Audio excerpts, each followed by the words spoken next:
think the honorable thing for our species to do is deny our programming. Stop reproducing. Walk hand in hand into extinction. One last midnight, brothers and sisters opting out of a raw deal. Do not trust any friends or family members. I repeat, do not trust friends. Yeah, like, not that I was reading, like, I tried to read his other, like, for the Fight Club episode, I read a good chunk of Fight Club, and I also tried a little bit of Choke, but it just sounded like Fight Club, which is fine, but it just doesn't sound like his voice. I know that's not fair. It just sounds like a put on, like here's the attitude that I'm going to convey. Right. And I know that's part of writing, right? Like, he's putting on, so I shouldn't hold it against him, but I do. And that's, I just don't, I can't get around that. Yeah. So do you want to talk about what brought us here today? Yeah. Well, speaking of old, you know who else thinks getting old is bullshit? No, I don't. Akimi Yoshida does. Oh, shit. She wrote about it extensively in Banana Fish. Yeah. Getting old. It's fucking, you don't want to be an old. What is he? Shit. Pops? I think he's always going. Oh, do you know? No, Max Lobo later on. Oh, yeah, Pops. Yeah, he's Pops, yeah. Yeah. Anyway, so yeah, Banana Fish, Akimi Yoshida, serialized manga, shoujo manga, serialized in 1985 through to 1994, clocking in at 19 volumes, 3,400 pages of hot action. And then the magazine was Besatu Shoujo Comic, and that's really all I know. Like, you can't find a lot of interview material with Yoshida. I didn't go looking on YouTube. I'm sure someone could easily make a liar out of me, but even the Wikipedia page is pretty sparse and draws from a very small number of available interviews in English. So I had troubles. I understand that Banana Fish was something of a momentary sensation in manga at this time, like for even the grand finale. I think it, like, a news report was filed or something like that. That's what I understand from reading Dreamland Japan. So it had a popularity that is surprising, given like, one, it's a shoujo comic, but it is not that those are necessarily bad, but you just don't imagine a cultural moment flowing around them. It's a weird premise. This is a weird story for everyone to, like, rally around. It is. It's a very strange property. I was trying to find interviews with her too, and all I could really find was, like, images of her. And I have to say, she looks pretty cool. Like, and that kind of is conveyed in the story, but you can't really, that's really not. You can't really draw a lot from that. But it is, I guess we went back to the shoujo well for this one, but this one really challenged a lot of my assumptions about what manga like that, like Po Clan, was exactly what I was expecting, amplified to 11. But this is, like, there's a lot of tough talk. There's a real kind of gritty edge. This is cool in a way that I kind of assumed that some goofiness was always baked into manga. Even attempts to be cool usually have this sort of over the top, like, trying too hard feel to them. Whether or not that's an unfair, we're not well versed in a lot of manga, so I could be completely wrong about that. But the stuff I've encountered, it's generally been true. But this, you get the sense that Yoshida is, like, just really interested in subculture, North American subculture, like 80s gang stuff, like all New York City, like, it all kind of comes through, and it's very in line with, like Scorsese or stuff like that. Like, just I think so I don't want to get ahead, but so about the appearance of it, so my basic understanding is that, like, nothing else in the magazine looked like this. This is kind of it. I don't know if this is a fair comparison, because, again, I'll echo what you say. We're not manga experts by any stretch of the imagination. But I was thinking of it's more like Katsuhiro Otomo's work. Like, it's very like the Akira guy. It's right. very, like the characters are, well, first of all, the panelings, and again, this is probably where I'm going to be speaking more than I ought, but the panels are very framed. Everything's hedged in. Nothing jumps out of any given panel except for maybe sound effects or something like that. And so it's very, I think I said this when James and I were talking about Something is Killing the Children. This is legible in kind of the same way. It's very traditional comics, very speed lines, action, semi-realistic figures. Not much in the way of background sometimes, particularly during action, but then when backgrounds are called for, they're fairly well rendered. That's exactly it. I think that there's a sort of like streamlining of background for the flow, and I think that's okay. Yeah. And yeah, it's just it's exactly, I think that's one of the reasons it was so successful to the extent it was so successful, is just like it stood out as like, what the fuck? Like this is shoujo, like it's a curveball. Yeah. And even so go ahead. No, continue.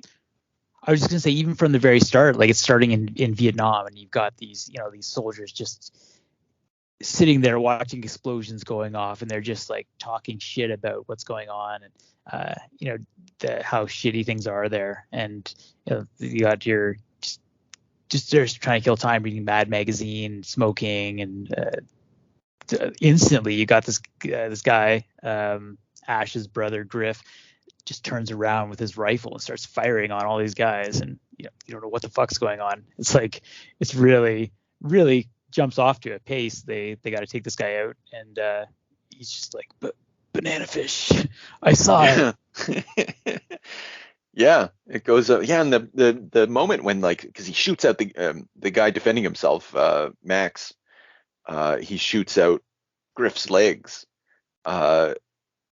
and it's not extremely gory or anything, but it's just like it's the gun, it looks like an AK or an M16, and he's just like guns him down, and everything. Yeah, and it is. I'm counting how many pages this is. 16 pages. And then we never go back to that space. But it is the thing that sets the tone for this comic. Well, maybe we go back to it. Again, we only read the first 3 volumes. I did read volume 19, just because I wanted to feel how it ended. Okay. But anyway, we tell us about that a little later. Yeah. Yeah. To my knowledge, this they don't come back to this, but like this is the genesis of all the action that, at least that we see in volume 3, which feel very coherent. It was kind of, I'm so glad actually we read the first 3 volumes, because it felt like an appropriate chunk, like we got through something then that was about to like it was actually the actual transition point. So like if you were ever to properly collect it, I think you'd put the first 3 volumes together and like call it like the detention arc, the prison arc, something like that. Yeah, absolutely. I'm also really glad we didn't stop with just one, because like it definitely takes a turn in volume 2, but we'll get there. Yeah, no, I've actually had a lot of trouble getting into this one, as much as we're speaking so well of it. I did find it a little slow, and I because it doesn't give you your main, like it doesn't give you Ash right away, and honestly, Ash for me becomes the person that I'm like, fuck, this guy's so cool. This guy's awesome. For sure. He's like the best hero that you've come across in a long time, and like, but his qualities are so weird, and his backstory is so weird, and god, like, yeah. Well, yeah, and I think you got this very intriguing mystery hanging over this, which is banana fish is apparently this mind control drug that this mob boss Dino is using to either kill his enemies or to get other people to kill his enemies for him. Sort of the hook into this. Well, there are a couple of vectors. Like Ash is the leader of a gang who works under Dino. The cops are becoming aware of it because there's a really high body count of all this guy's enemies, and they're like, what the fuck's going on?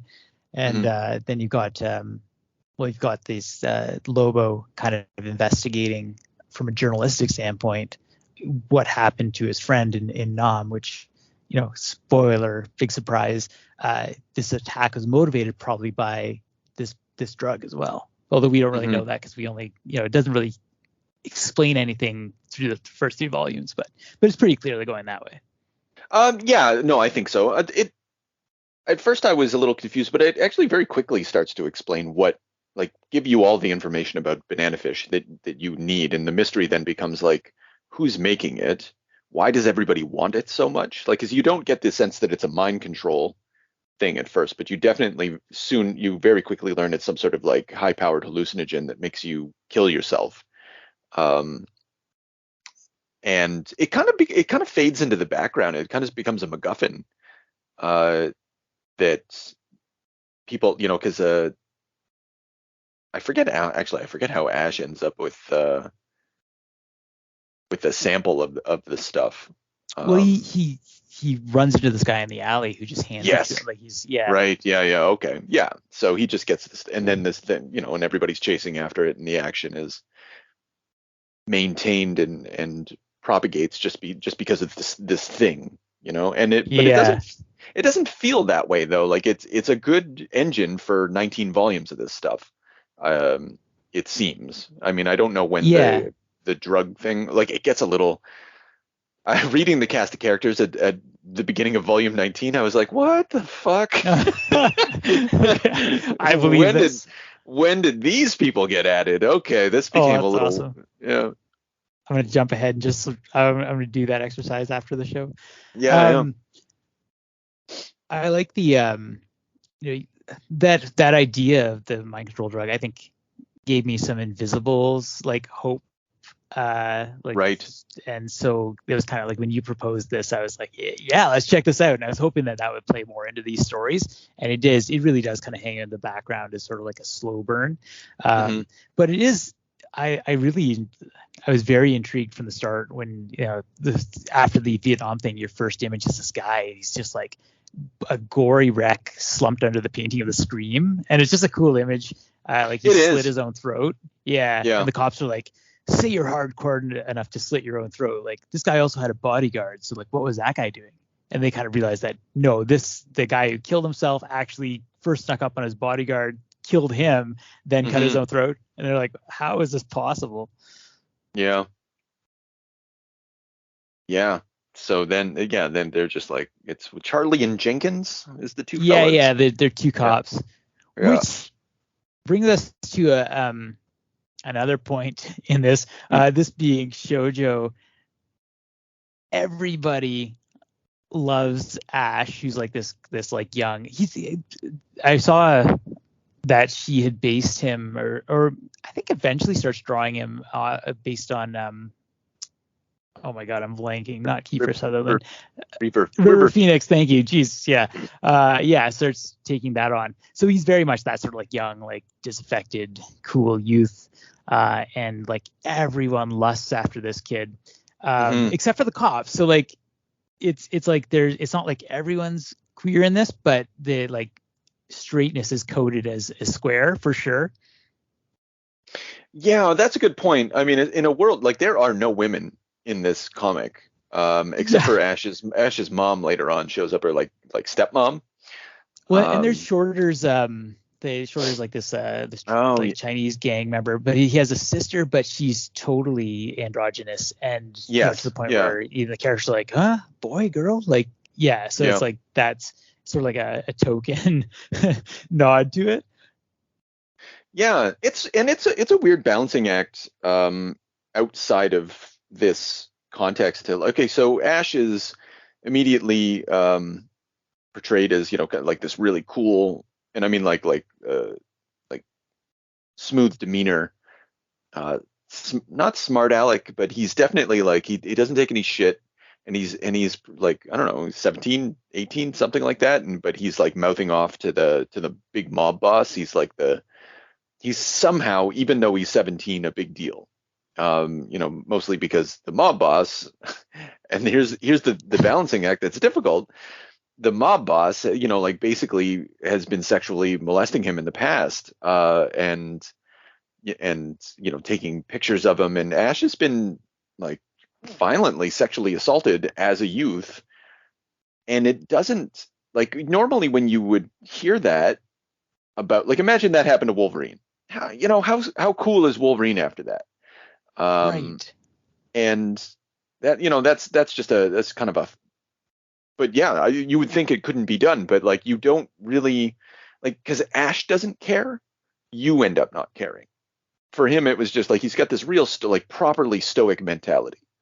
I may have been gang raped in the past, but and I'm going to be threatened by it again in the future, and it's just going to be like I'm just going to have a transactional relationship with it, or some sort of like, but which ultimately like is enabled by his indifference to things like that. And yeah, I don't know. I don't know if that made any sense. No, absolutely. Except like I just found that like volume 2 almost like spends its entire time tearing him down and your image of Ash down.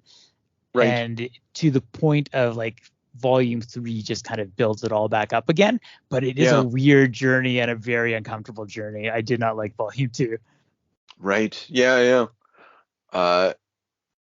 And again, like this is this is a girls' magazine. It's so fucking weird. Like, I don't want to dwell on the details of like this guy being raped multiple times, but this comic really does want to dwell on those details, and we have no choice but to really kind of engage with it to some extent.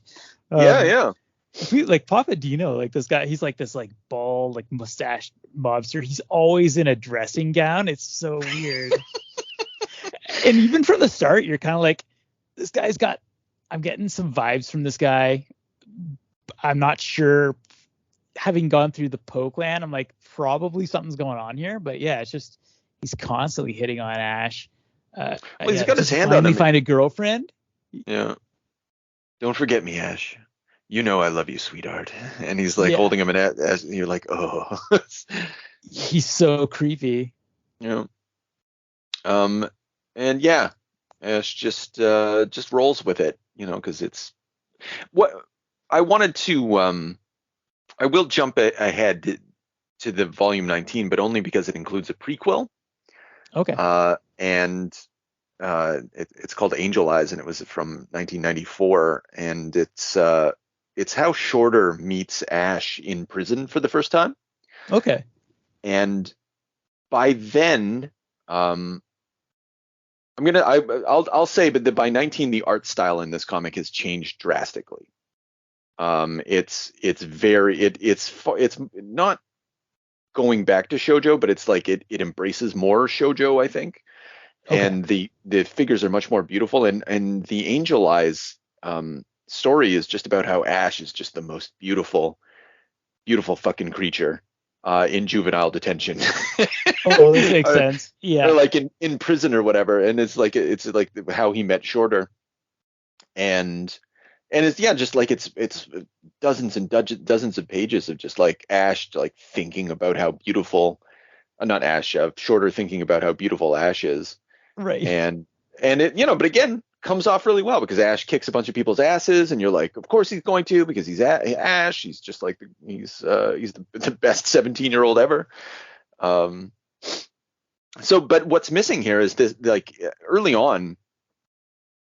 This is, I think Yoshida still obviously has a good idea, and this is very coherent up to volume 3, but it changes. I think that's my point is that like the way that Ash is drawn here, he looks a lot like Griff. He looks a lot like Max Lobo. Like sometimes I had troubles early on actually I definitely had troubles early on in the first like 40 pages or so. I was like, who are all these fucking people? They all look the same.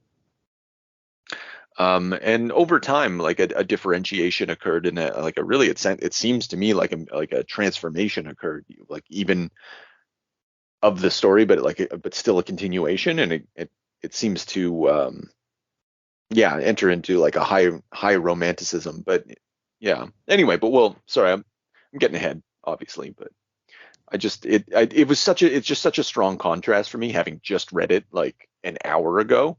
Looking back at this art, like it's so different. It feels like a different artist drew it. Uh, and so they're like, it's like they shed their influence or something, or they found a new influence, or I don't know. Yeah, came into their own. Yeah, yeah. And we So saw that it's with, go on. oh, you're gonna say with Pokeland? Yeah, yeah. We saw that with the Pokemon. Absolutely. Yeah, Yeah. yeah. What were you gonna ask? No, I was just gonna ask you if you're gonna say Pokeland. Oh, right. Yes. Well, I Yeah. was. So yeah, okay. So we got someone's given Ash the banana fish, and I guess they gave him an address as well. That's another thing that sort of pushes this forward. And we find out that Griff is still alive, and Ash has been taking care of him. He's And kind of that, comatose. yeah, and I think that gives the story an emotional core that up until page 55 was a little missing. That's true. And Yeah, because everything is like on the surface, like about presenting yourself as tough. There's actually some pretty great like just like mean put downs and stuff like that. Especially as I liked when he was talking to the abortion doctor who kind of helps out a little bit. Like oh yeah, what he's the sort of fuck, like a right? black market. Yeah. Yeah. That guy's a dick. But yeah, when he comes, when Ash shows up, he's like, oh, like, what, did you accidentally get someone pregnant? Sort of like, making light of his past as sort of like a teenage gigolo prostitute, like, sort of, yeah. And I like, but Ash like gives right back when he says something like, yeah, that's always you. Like whenever your hand's not up, then it's out. But it's sort of like yeah. Yeah. Guy specializes in black market abortions and whatnot. So yeah. Yeah. I like the like that, like it's so in keeping. So with the boys love genre, it is the sort of, like we talked about this a lot, like the titillation of two boys together, and then also you're able to encode certain sort of male female relationships within that, and it's a very complex stew. And Yoshida is like, this kind of like they take that basic idea of the titillation, and they're like, well, what if we just actually talked about what, let's just turn up the intensity of this like perversion. And then, like, I don't want to use that word judgmentally, but like just this desire to see something. Yeah. And just like, okay, so the doctor's not just a doctor. The doctor's a back alley abortionist. And Ash, he's not just doesn't have like a tortured past. He has a really tortured past around sexual slavery, essentially. Yeah, being filmed in child pornography, and like it's crazy. Like the volume 2 just kind of gets into all that stuff, where this slimy DA is basically like making everyone aware of that and presenting it as sort of like, oh, like we found this evidence on the spot, but like making them watch it. It's ridiculous. Yeah, and then they're like, "Oh, it really burns my blood that he did that." And you're like, "What?" Yeah, like, yeah. There's got to be a policy that just got broken. Yeah, fucking crazy. Exactly. Yeah, absolutely. Jesus. Yeah, and then like everyone literally. I mean, even Ash's enemy. So there's Dino's bodyguard is this giant hulking like guy, and it turns out that he was like basically involved in that. That's where they find this child pornography. But he's also lusting after Ash, even though he's always like his blood's boiling whenever Ash shows up. He's constantly getting provoked. And then Arthur, who's just sort of like, so Ash runs this gang of boys who. They don't want to be, they're sort of independent. They don't want to be indebted to Dino. So like they want to, like his thing is we're going to deal with them on our own terms. So we're going to deal with them as equals. And to whatever extent he can, he upholds that. But this Arthur kid like is in that gang, but like turning traitor. And his real beef is that like he used to love Ash too, but got kind of burned. And they had this duel that's sort of a symbolic castration where Ash like, took out his like trigger finger or something like that. So yeah forgot about that. It's funny that you could forget about a thing about that, but like It's okay. So yeah, obviously Griff's not into him and Max isn't into him, but all the criminal, like, this gets back to what you're saying, like all the criminal element, they're all into Ash, and he's sullied is the wrong word, but he's just like implicated in all of it, just Yeah. through no fault of his own. And I thought not a lot about, but hearing you say it, I was reminded of I like the concept of Ash is like, oh, so they really make a point of commenting on he's unified all this like interracial element within the city, and like he's got all these kids together, and that normally they wouldn't work together, because they might form gangs based on race, but he's able to sort of unify them. And the kids, other than Arthur, they don't seem to want to fuck him, but they're terrified of him. And he runs his own, independent entrepreneurial gang, and although he works for Dino, they make a point of talking about how like he wants it to seem and be to the fullest extent possible. He wants to be an independent contractor. Yeah.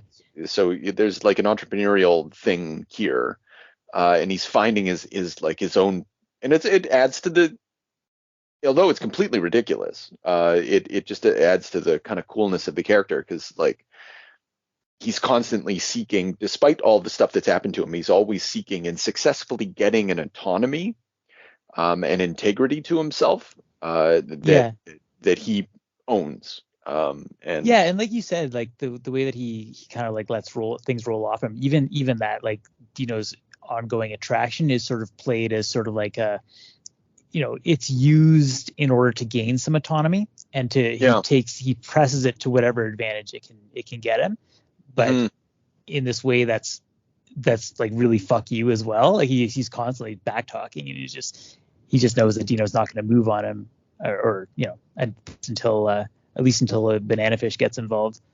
Yeah, and hearing me say all those things, I get it now. Okay, so one of the reasons this is, in the same, he's a beautiful woman in a man's, like, sorry, like I'm ashamed that I'm only really like, oh, of course, like he's a beautiful woman in a tough, beautiful woman in a man's world, and he doesn't give a shit. The cost of doing business is to have Dino like remember that time that he took advantage of you when you were young, and so not took advantage, that downplays what happened, but you take what I mean. And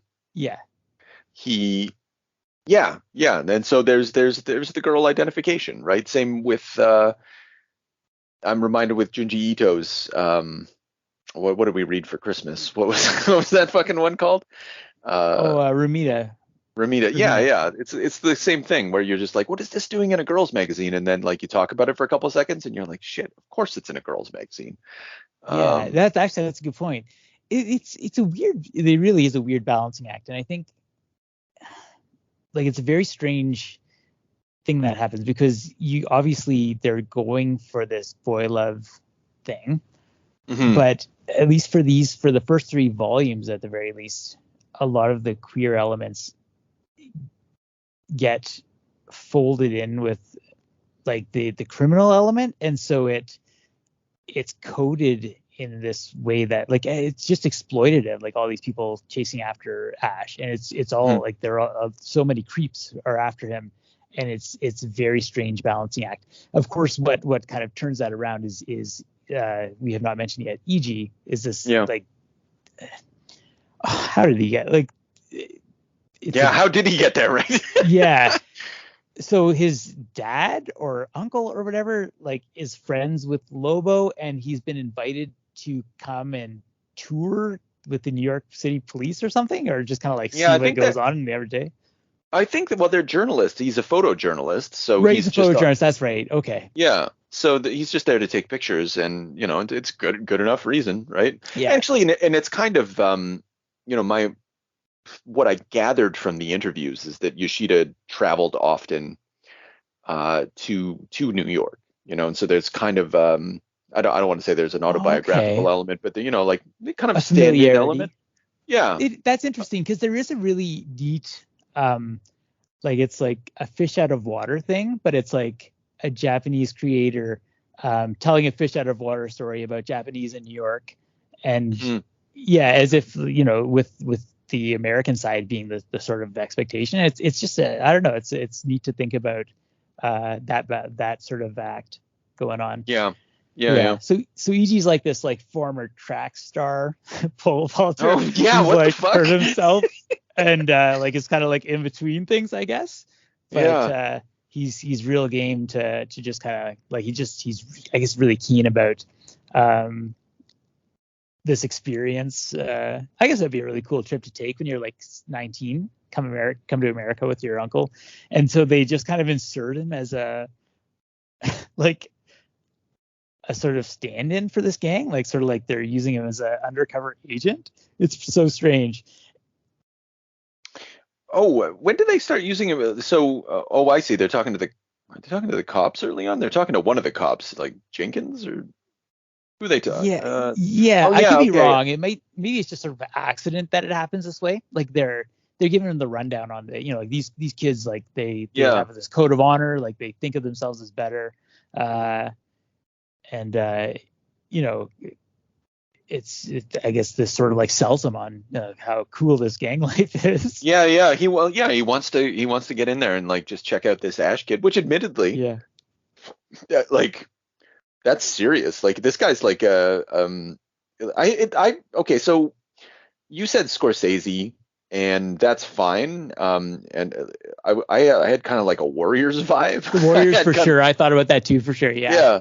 And then it just feels the 70s. It feels like the 70s, like it's a Japanese, because this is in 85. So, 70s weren't that long ago. And the popular understanding of New York at this time is probably pretty 70s influenced, I would imagine, particularly if they're watching movies as their basic reference point. It just feels very 70s. And so you imagine you're going into the Warriors-esque universe where it's possible for teen gangs to to just like be this like this independent contractor, and they're there to take a picture of this, like, but they're not emphasizing how beautiful he is. Not that I'm disappointed by that. There is this sort of like I found this funny that this kind of flirtation begins right away where EG's kind of like, wow, in Japan, I only ever held a model pistol. Can I see your gun, please, to Ash? And then like all the gang is like, oh shit, this kid's about to get beat down. Like Ash doesn't give his gun to nobody. And then he's like, yeah, sure, fine.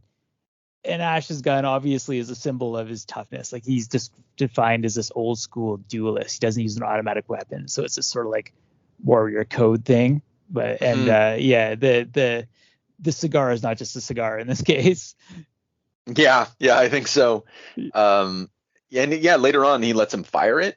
Yeah, teaches him how to shoot and stuff like that. And and it's a 357 Magnum, which makes me again think, that feels very 70s or early 80s, like Dirty Harry sort of thing. You're right though. Like I think one of the reasons that this doesn't stand out as much as it ought to is because they do a very good job later on of at this stage we don't know Ash enough, and so this moment it's more of a kind of a tell don't show moment, or it's kind of because everyone's like, oh my goodness, you're supposed to, this is actually a big event, and it might have been more significant if they waited, but it's a good way of showing that Ash is immediately like, no, this guy's cool.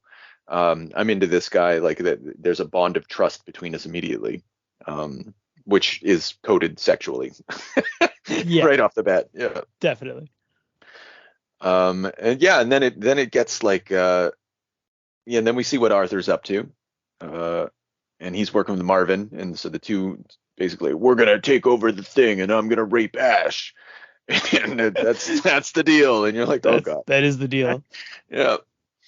And then actually, this is when I was kind of having some troubles reading this, because I was just like, fuck, this is kind of boring. Like they're just at a bar talking, and I'm getting to know EG, and I guess that's required, but he's not very interesting as a character. I'm not sure if you felt the same way. No, I definitely felt the same way. Yeah.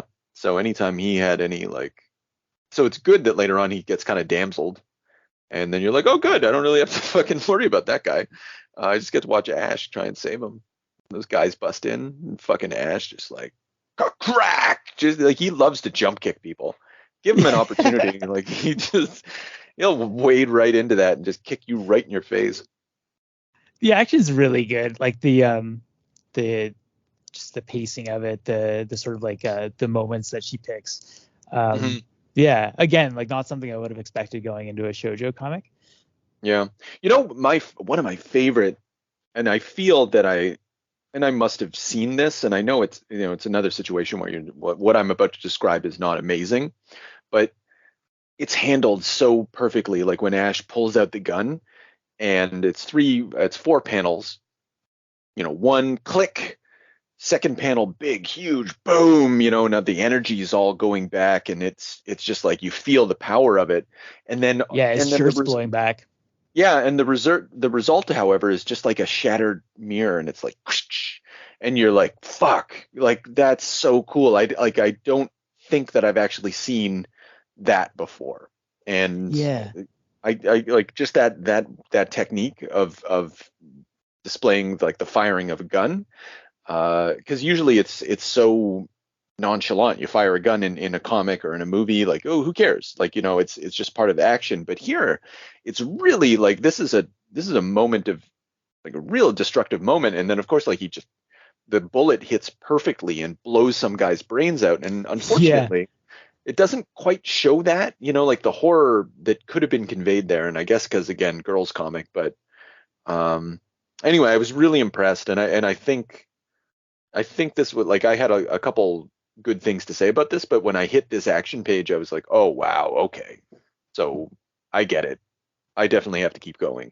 Like there's something at work here that's still finding its place, and I wasn't disappointed. Wasn't disappointed in the slightest. And then this duel between Arthur and it's very kinetic, like the way violence happens. It's just crack, and he's hits the ground with the whoomp. It looks like he's bouncing. Like it's just, you can feel the impact of that hit told through the art. Oh yeah, with his hands behind his back. Yeah. And you know why else you have to continue reading? Because this fucking comic uses rape as like a suspense device. It's fucking crazy. It's like, you have to have that element of like time. So E.T. gets away, and you're like, they're like clearly threatening it. And then you're stuck being like, holy shit, are they doing this? What the fuck? What are you going to do to him? Yeah. But again, but you're concerned, but you're not, Ash, he takes a beating and he doesn't complain, like he's a typical sort of tough guy about all this, but yeah. And then you cut to the cops and stuff, and you're like, I don't give a shit. I don't want to talk about Uncle, whatever that guy's name is, and have him interact with the police and like worried about E.G. Yeah, I don't know if the book knows where its bread is buttered yet, but it's got a lot of setup to do. Yeah, I think that's basically it. Yeah. But yeah, Marvin, sack of shit. That's fair. Oh, he's like, okay. Yeah, he's like, he literally just like treats him like an abusive lover too. Like, oh, don't worry, baby, I didn't mean to hurt you like that, you poor thing. Yeah. You really don't mind when that guy gets dropped. No, not at all.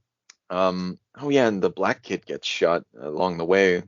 Would have helped if I had cared about him. Skipper! Scoop! Yeah, Skipper didn't get a lot of build-up time, that's for sure.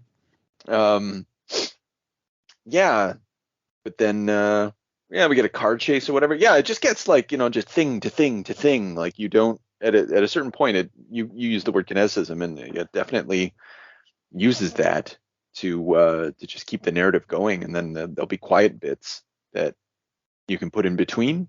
It's like when the movie's like, someone's coming around and sirens are on, and then then cut to the quiet bit, where people are just talking, and usually an effective move. This does it.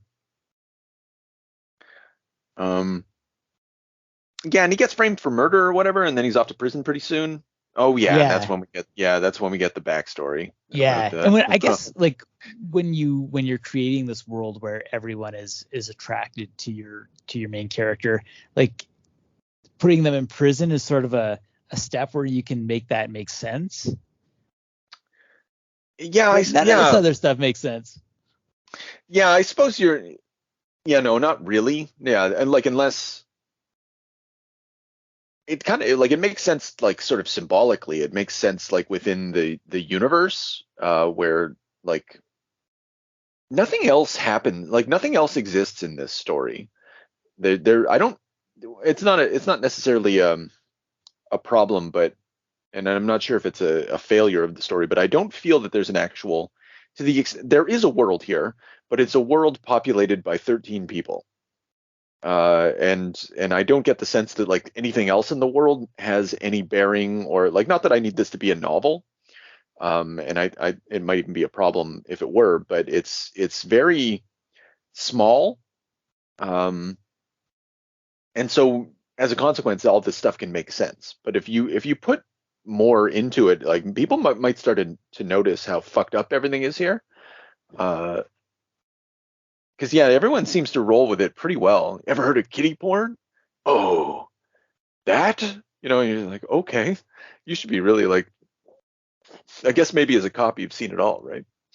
Yeah, they don't seem to have that reaction though. Like I mean, as the guy like literally like shows the film, they're not cool with that. They're not, but they're still sitting there. They're still sitting there. Yeah, that's fucking insane. Yeah, and they're just watching. Yeah, with Ash in the goddamn room. Yeah. That's not acting. That fat guy in front, that's Marvin, isn't it? He really did rape you, didn't he? Like, holy fuck. Yeah. How old were you? 10? This is 11? callous. Yeah. You hated his guts and you wanted to kill him. And you're just like, oh man, you want to punch that guy in the face. I forgot that that's how he gets to jail. That he gets framed for Marvin's murder. Yeah. Holy shit. Yep. This volume is insane. But it's not, one thing about this is like I don't have a lot of big thoughts about this. Like, yeah. This isn't something that you can sort of theorize and like. I like it's obviously lots of stuff's going on, and it all has to do with sort of I don't know, like it doesn't really respect the concept of sexual violence. Is that fair to say? No, it doesn't. It's absolutely callous. Like like I'm sure you took notes about this as well, but like later on in this volume, again, they're gonna go to the rape well as a suspense thing. And like Ash gets molested by this sort of like like the prison kingpin. Like he has to get into the library, and like they just like he gets gang raped. Like literally, you don't see it, but it's like to the point where like Lobo is mad at him for like not resisting. Yeah. He's like, well, I guess you knew that you would have gotten beat the shit out of, but you could have like at least tried to defend your honor a little bit. And then when they had that conversation with the doctor's just complete like, what do you expect after being raped like that? Don't worry, he'll live. Yeah. This is like literal dialogue.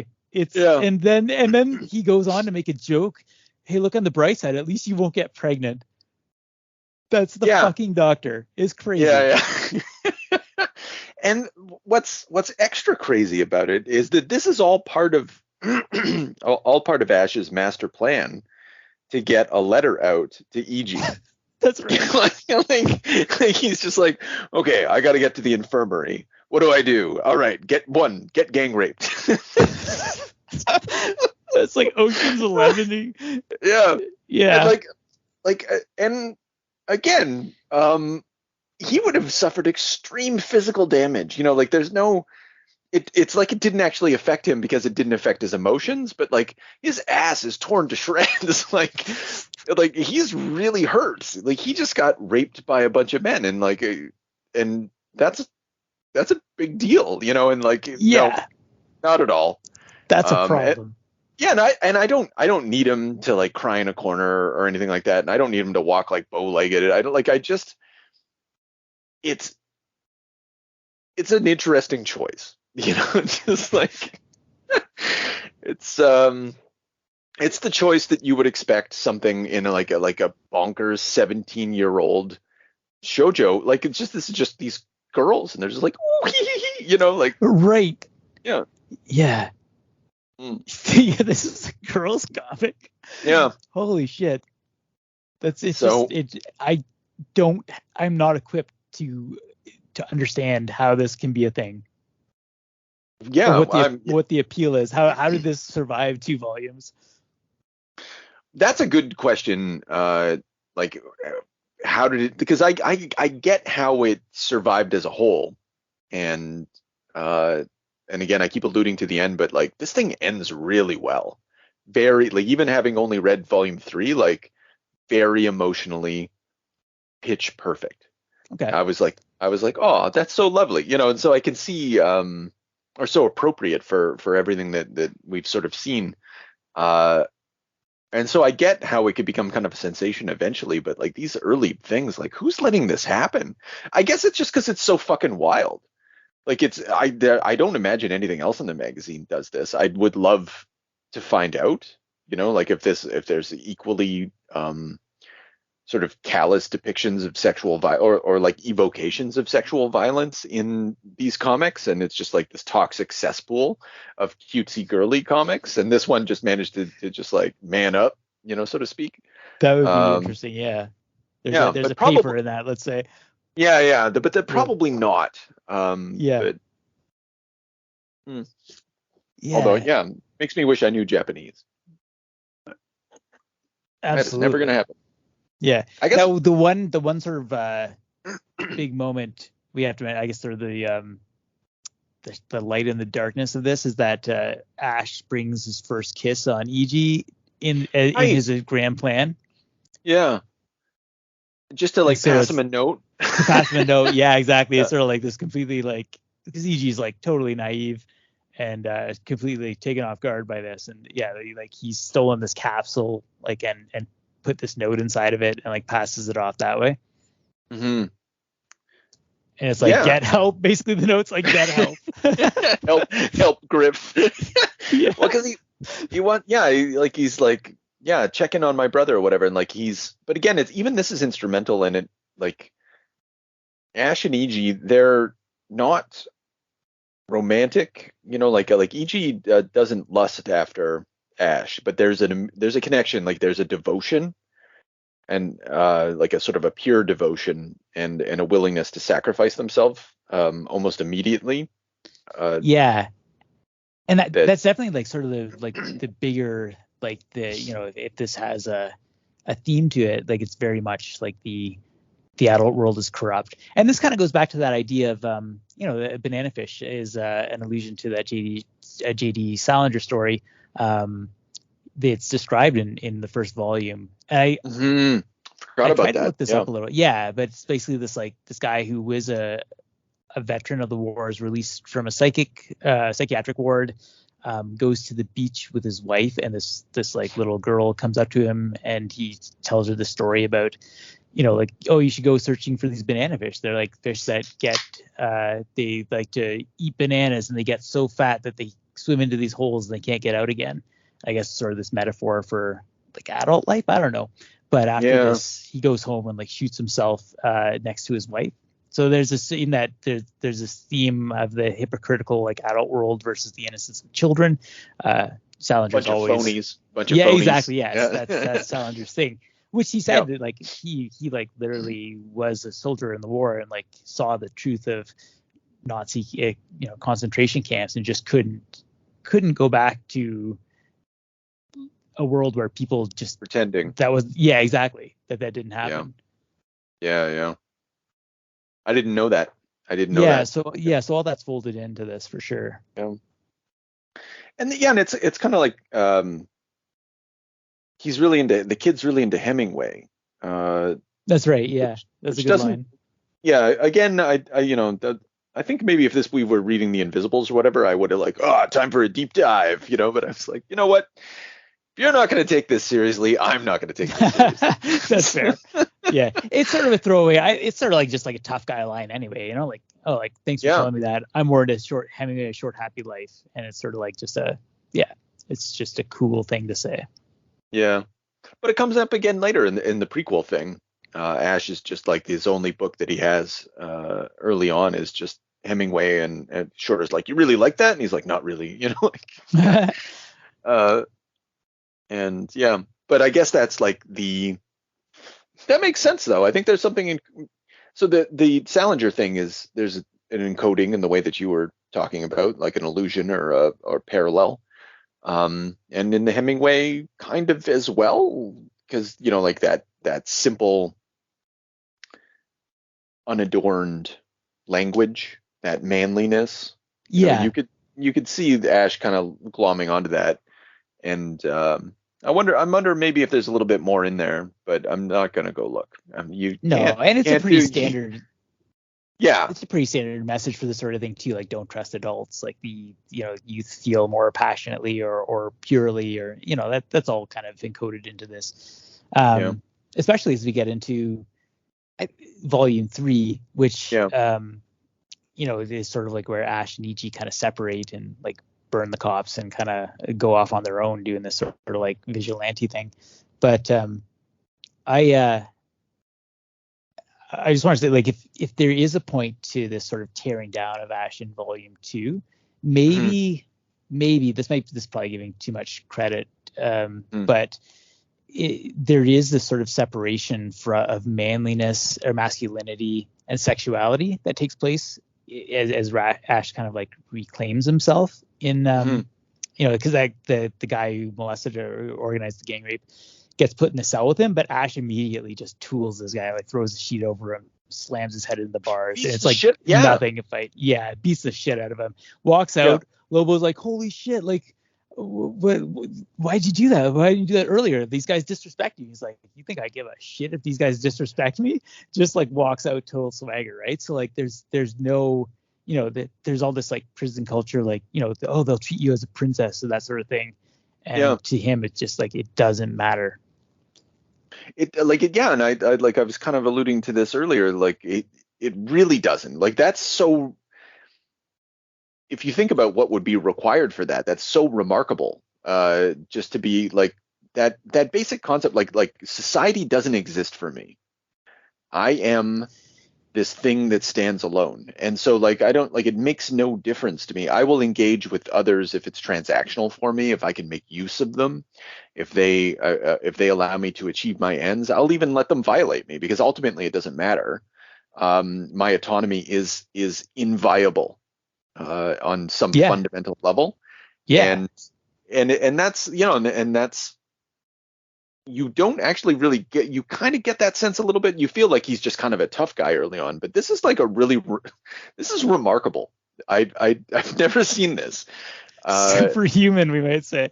Yeah. You're just like, oh wow, okay, buddy. Fucking great. And it is fucking cool. And he does, like, he comes off really well as he goes throughout this volume. Yeah. Yeah. And I fell in love with him. Like, I was, as everybody does, right? yeah, exactly. Yeah. And the funny thing is that he's stuck in there with Lobo, like Lobo's kind of looking out for him. And there's that one funny scene where he's like, oh, I know who you're a journalist and you wrote this novel. He's like, oh, like, what'd you think of my work? And he just Rash just started trashing it. Yeah. You were a better columnist. Yeah, that's right. He's like, that's not, I don't mean that as an insult. Just like, yeah. The guy's like, holy shit, like, who is this kid? Yeah.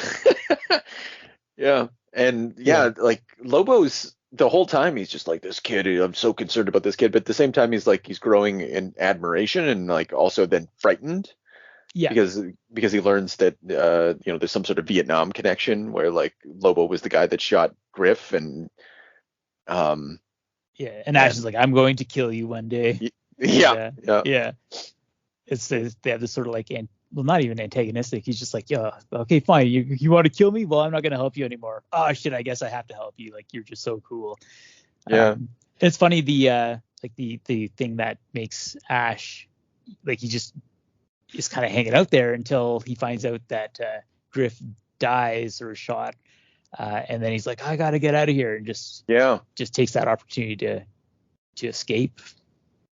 Well, gets out on bail or some shit, right? Like he, That yeah. using what's his nose, his lawyer, Lobo's lawyer, uh, who, again, it's like I was a little concerned that he was just going to, is not super concerned because who cares, like, but that he was just going to like, now I'm going to use my superpower of indifference to escape. And I was like, I don't know, but it makes a little more sense within this universe that like he gets out. Because Dino could have let him out at any time, but Dino's like, let him sit, let him get gang raped.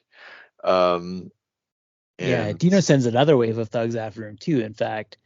yeah, is that in the prison? Yeah, oh, right. Yes, I Yeah. see them here. Yeah, yeah. But And it's Ash sort of doesn't give like, a shit. yeah, it's sort of like that thread of like, we can do this the easy way or the hard way. Like, tell me what you know about banana fish. Oh, Or, yeah, right. yeah, because he's stolen the sample, and Dino's trying to first find out what he knows, and second to get it back. Yeah, and it's another like it's Ash. He uses his vulnerability to draw you in. Like, so those guys are pressuring him. He takes a bit of a beating, but like just so he could get weird Baldo ponytail to get close enough that like he can use that fork that he stole from the cafeteria like 200 pages ago, That's right. uh, Yeah. just to like put it at the dude's neck, before he like got himself in solitary confinement on purpose. And then yeah, and he plays a game of chess. Like I'm not, or like chicken. It's more of a chicken with this guy. Like it's just like I'm gonna kill you. So like better back off. I'm absolutely going to do it. And I forget it doesn't happen because what's his nose comes in. Lobo comes in to stop Ash. Ash has to like he's obviously he's extremely violent and very hurt, but like he has to be saved sometimes from like murdering people, or even if it's justified. He like in his ability to defend himself, he goes a little potentially too far, and people have to bring him back so that way he doesn't end up in prison forever. Right. Because it like maybe it might have been a harder sell if he just like jugular stabbed that guy, right? And then we're like, oh, there's blood splurting all over this guy. He's like, that's a different kind of character. Right. Exactly. Yeah. Yeah. That's a character that's in solitary for like 6 months. Yes. Yeah. Yeah. And so then he escapes, and then I kind of forget what happens after that. They go get EG, I think, and then they just go over Yeah. to Ouija, they, Ouija like busts out the high speed, like, they oh burgle the shit. cops, and he Yeah, just steals yeah. the car, and like, Yeah. yeah. That was the cool. Yeah, that's what the moment where I'm like, okay, like that's when I think when I was thinking of devotion, that's it. Like that's a baller move, and he's just like, look, I'm a ride or die. You're my ride or die, man. We're gonna fucking Yeah, do this. absolutely. Uh, and yeah, and so you're like, okay, great. There's a romance developing, but it's not really. And we kind of alluded to this, but like there was the kiss, but again, that's a transactional. That's just part of his Ash's. So it's kind of a moment of titillation, but it's not like these guys are fucking. You never get the Right. impression that there's a real sexual relationship between these. Like in interviews, people comment that it's like a buddy movie. And Yoshida, I guess, wasn't familiar with the English term and was like, yeah, it is kind of, like once it was explained to her, she was like, yeah, it is kind of like that, if I remember correctly. Okay. Um, kind of See, I'd a assume that over the course of this they would get together, but that's interesting that it stays at the level of sort of like based on the finale, I believe ambiguous. it. Yeah, based on the finale, I believe it does. Yeah. Sorry, the ambiguously gay duo kind of came to mind, but Yeah, yeah. No, that's yeah. okay, So that's yeah, interesting though. you know, so okay, so they run off. We're getting more information about banana fish while all of this is going on. We're getting a better sense. I don't remember exactly how it's revealed, but it like people start talking about like what it is, and they're starting to make the connection to like who the fellow. There's a fellow working for Dino who was back in Vietnam, who I guess developed the banana fish drug. Um, Yeah. And it's some sort of like, we get a little more information. It acts sort of like LSD, but when Mm. when the abortion doctor gives it to lab The rat. rats, I think, Yeah. yeah, Yeah. like within Yeah. an hour, it goes completely crazy or dies or kills itself. Yeah. Yeah. It's not a good drug. I mean, I really I really wish we knew more about what this is or what it does.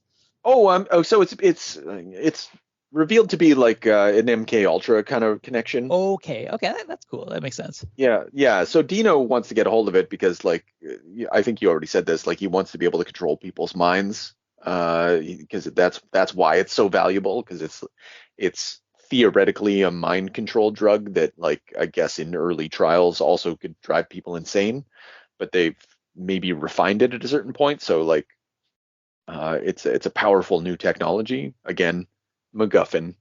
Because Yeah. I don't think it gets deployed in any real sense. Maybe it does. I don't get that impression from what I've read about this comic. Um, but yeah, Okay. you know. I kind of thought maybe it would be like one of them is forced to ingest it and then it becomes a true test of loyalty sort of thing eventually, like Oh, as the Jesus, series builds. interesting. Yeah. Yeah. Yeah. I don't know. It's just Oh, pure maybe, speculation. maybe. Yeah. I Just don't seems know like what the happened. logic of the text would build to something like that, you know? Yeah. Um. Yeah. I don't. Oh. So they find out about that stuff. I don't know. Like, eventually they're on the run. How do they? Well, And this, first, like there's the they they make that alliance with the Mr. Lee, who's like a banker who also kind oh of runs the yes. Chinese gangs. Yeah. Yeah. And so there's good old fashioned gang war going on. Um, Hmm. now Oh, and he this, okay, go ahead. I was just gonna. I couldn't remember how they ended up, like, because they're trying to get. They know, because he's such a goddamn monster that Dino goes to a seafood restaurant, which is actually like Pizzagate, I and was gonna say it is Pizzagate, yeah, for sure. yeah, The customers are all big shots, and yeah. it's like a child prostitution ring. And sorry, this is okay. This is just my Italian pride, but I have a real Mhm. hard time believing that the mob would be like lining up with this prostitution gang, child prostitution guy. That's not really mob behavior. That's like It's not. that's the thing It's the not. mobs castrate people for. Yeah, yeah, no, absolutely. It doesn't make, like, it makes sense with, we talked about this not making sense, but like it makes sense Yeah, within this universe. Like, you're established that, like, okay, like at the top levels, it's all about children. It's QAnon's, like, it's very it QAnon. is. Yeah. And it's called Club Cool, this restaurant. That blew my fucking mind. Oh, Jesus Christ. Yeah. I guess that slipped my mind, but oh yeah, there it is there. No, it's Club Cod, isn't it? Oh, my bad, my bad. Yeah. I was Yeah, fooled by the that does cursive look script. that does look like cool. Um yeah, Club Cod. But even then, like, what the fuck?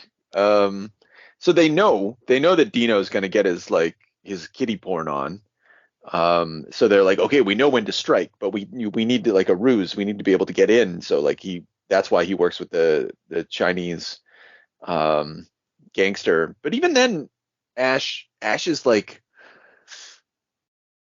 distrusting, independent, making sure that That's right. he's not himself getting used in that moment. And then there's sort of like I forget how it goes down, but there's basically a moment of, like, the Chinese gangster guy, he just puts it first. Yeah, and he's just like, that is why we wish the best of luck to anyone willing to revolt against him. Do you understand, young man? He's like, all right, I accept your help. Uh, and yeah, it's like a no strings attached, like, we wish you the best of luck.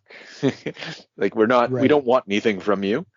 We're going to help you, and we wish you the Yeah. best of luck. And if you're successful, great. Yeah, we'll supply a truck. That truck will Yeah. get you in. You're on your own. And like Mhm. these are acceptable terms, Ash. Yeah, yeah. He's like, all right, great. And then I'm going to use my I was kind of struck. So this book, we talked about how it sets up the tone and the drama of this story, but there's not a lot of gunplay. Like, it opens up with that M16 assault. People are murdered. Like, it's very, like, if you imagined hearing it has an auditory difference than the sort of gunplay that you'll see later in the book, which is very rare. It's like one shot. and then eventually like you'll go hundreds of page like 100 pages, and then maybe one more bullet, and it's like bang bang, and like it's just, it has a different sound and a different like approach to weaponry. And so that way when Ash pulls out his gun while he's riding that truck, you're like, fuck yeah, It's amazing. yeah. Yeah, he's And literally like surfing on top of this like transport truck, like this like giant, or delivery truck I should say, but it's like just speeding in there, and he's just like steadily standing on it. Dino is like looking up at him, Ash, and he's just like calmly just like letting that moment progress until he just finds the right moment to turn and fire. It's really cool. Yeah. And then, but even in that space, like his shot, because his shot never misses, right? And so like one of the rules of this is that Ash doesn't miss unless he himself gets shot at precisely the same moment. And so like the rules are maintained in a way that allows the drama to continue, and amplifies it. It's very canny. And it's just like parallel, like he because he misses in that he shoots Dino in the shoulder, and he's also shot in the shoulder. They got these parallel wounds. Yeah. It's like he shot himself. It's like he's hurting himself in that moment, which is maybe giving it more credit. It's just, maybe it's a coincidence, maybe it's not, but it is the exact same shoulder. So, yeah. And yeah. Okay, so they have a shootout. They do a thing. They have to escape with the, like Ash was thinking of going on a suicide run. They have to knock him out to stop him from doing it. Again, people stop at, like, he's very effective, but he has a tipping point. Like when violence happens, he will go too far if you don't stop him. And that's consistent as well. And then so they find out Griff's dead. We see him cry for the first time. He has emotions. He's a bad boy. If only one could tame him. That's right, exactly. Lisa. Yeah. And again goes to see his piece of shit fucking dad. And actually we're black. Like another reason I think that this is a good concluding thing is because we get back to Max Lobo singing "Oh My Darling Clementine," as we're like it has that, which he's doing at the beginning of the book, and it has a nice like capstone, even though like new elements are being introduced, like the dad and the shit like that, and here's my house, and I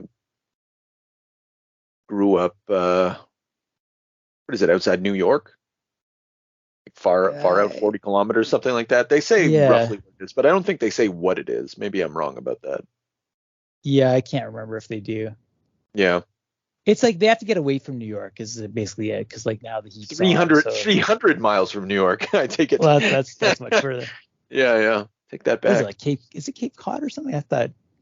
Oh, maybe it is. I don't know. Maybe I'm thinking of the Cod Club. Yeah. But it's near water. It is like kind of a beachfront space. I'm looking at it here. Yeah. It's I feel it's like New England-esque. Like it's got to be on the ocean. It's got to be on the coast. So they just drove down.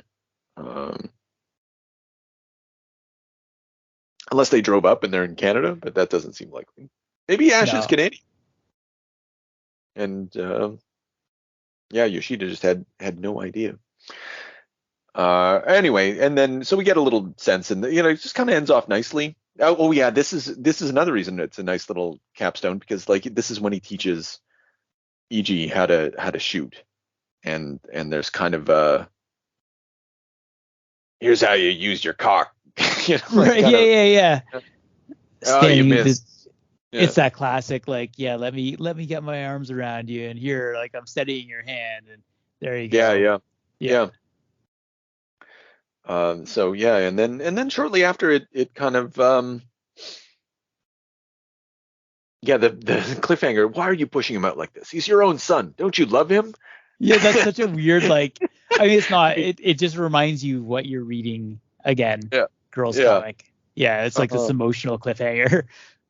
I like the typo. It says to be continued in Banana Fish Volume 3. Right. No, this is Volume 3. That's fun. You dicks. Yeah. So, did you want me to tell you how it ends? Yeah. Like Let's hear it. I don't know how it ends, but like the final issue is really honestly, like I read it because it's yeah. So the basically EG is leaving for back to Japan, and Ash isn't going to see him uh, at the airport, but EG has left him a letter. So he finds this letter and he's reading it as we're cutting over to EG leaving and stuff like that, and it's like flashing back and forth, and before we know the full content of the letter, Ash has already started running to the airport. And it's just like, like it's basically a love letter that isn't a love letter. Uh, it's a letter of intense devotion that doesn't use the word love. Um, and along the way, people are angry with Ash. Like, wasn't EG so important? Like, everybody recognizes that they're together. Like there's a connection there, and like, aren't you going to see him off? And they're angry with him. You're a fucking asshole, Ash. And Ash is running to, and again, it's constantly being interspliced with this letter, which is kind of actually very pretty. And he Arthur intercepts and stabs Ash. And you put your guard down, didn't you? And they both like basically stab each other simultaneously in such a way that they're both going to die. Oh shit.